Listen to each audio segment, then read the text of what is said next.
Officials are warning of dangerous storm surges in coastal areas.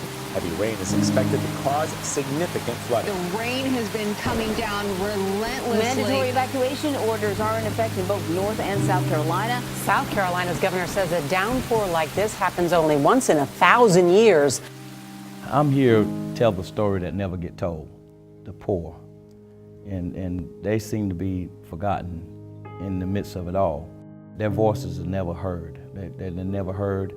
They're wondering where their next meal is coming from. It was heart-wrenching to hear that there was some that lost everything. We saw on front streets where people lost everything, and then they don't have a home. Now they're in a motel trying to survive with nothing. With the hurricane situation in Mullins, Nichols, Marion, Dillon, all of these flood zones every other year that a storm comes in and these same people end up losing everything. We don't have nowhere to go right now. Nowhere. Where are you staying at? At the heart of Dillon. Heart of Dillon Motel. Most people I've been talking to, they feel forgotten. You guys feel forgotten? I do believe it. I do really do believe it. Because they said at first that FEMA was not coming in, and Dillon County wasn't declared as a disaster area. But we got people that even don't even have homes to go back to. They know that this is not the last storm. There's going to be another disaster. Why put a bandage on a sore when you know it's not going to be healed? I'm the pastor of the Tabernacle of God Ministry and Tabernacle of God Mobile Food Bank over in Mullins. We've got to pull everybody up. Everybody got to be strong, not just one sector of people. Everybody got to be strong. We're a country. We're supposed to be a country united. You know, I do believe together we stand, but divided we fall. We're supposed to be a united country, not just for one sector of people, not just for one color of people. We're supposed to be for all people. We're going to make it because I believe in standing, really standing on faith, standing for righteousness, holiness, and boldness. And I seen water waist deep Sunday, right in Main Street of Dillon, right downtown, all over town. It was waist deep. All of us is God's people. Everybody that's down, everybody that's hurt by the hurricane, it's our job to do what we can do. Try to go as far as we can go and try to help them when nobody else won't. Mobile Food Bank is a 20,000 square feet warehouse we have in Mullins, South Carolina. During the storm, that's where we were staging products to be distributed to people in the communities. It's not just South Carolina, but all wherever we need it. The trailer that we had was about a 40,000 pound truck, or 24 pallets, 26 pallets of food that we actually distribute throughout this community here, which is in Dillon.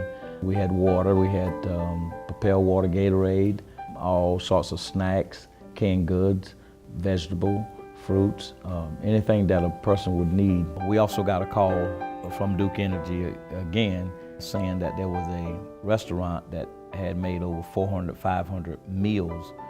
They couldn't use them at the time because they were moving on up to North Carolina. Asked would we go and actually take those meals and give them out. And what we did was we made a stop in Dillon at one of the hotels where that people didn't have anything that was displaced from the storm, and we actually was able to service some children as well as their parents.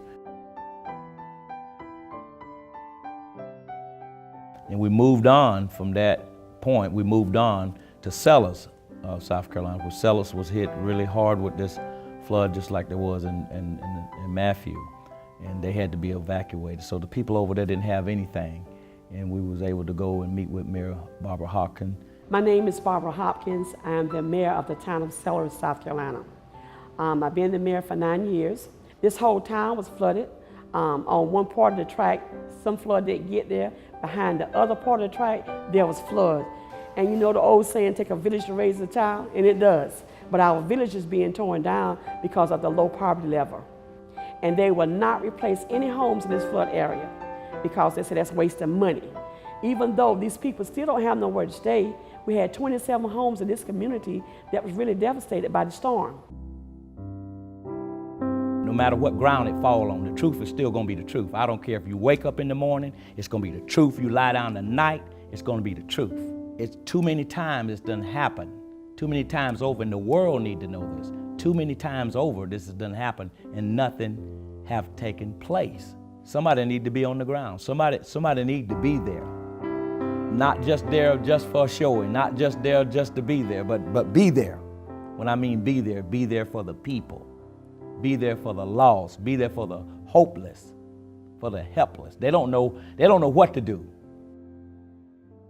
This storm here have been a storm, and I think it's a wake-up call for all of us. We know that we can't go back the way that we've gone, and I do believe that if we would take this to heart, and our country would take this to heart, we can bring the change. And that's what I'm fighting for. I'm fighting for the change, and I'll die fighting for the change if that's what it takes.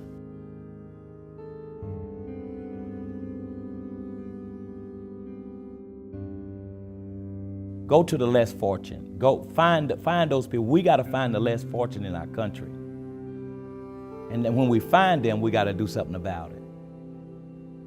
So I'm voicing my voice for those that don't have a voice. Those are the kind of people that really be forgotten. Those are the kind of people that don't ever tell their story.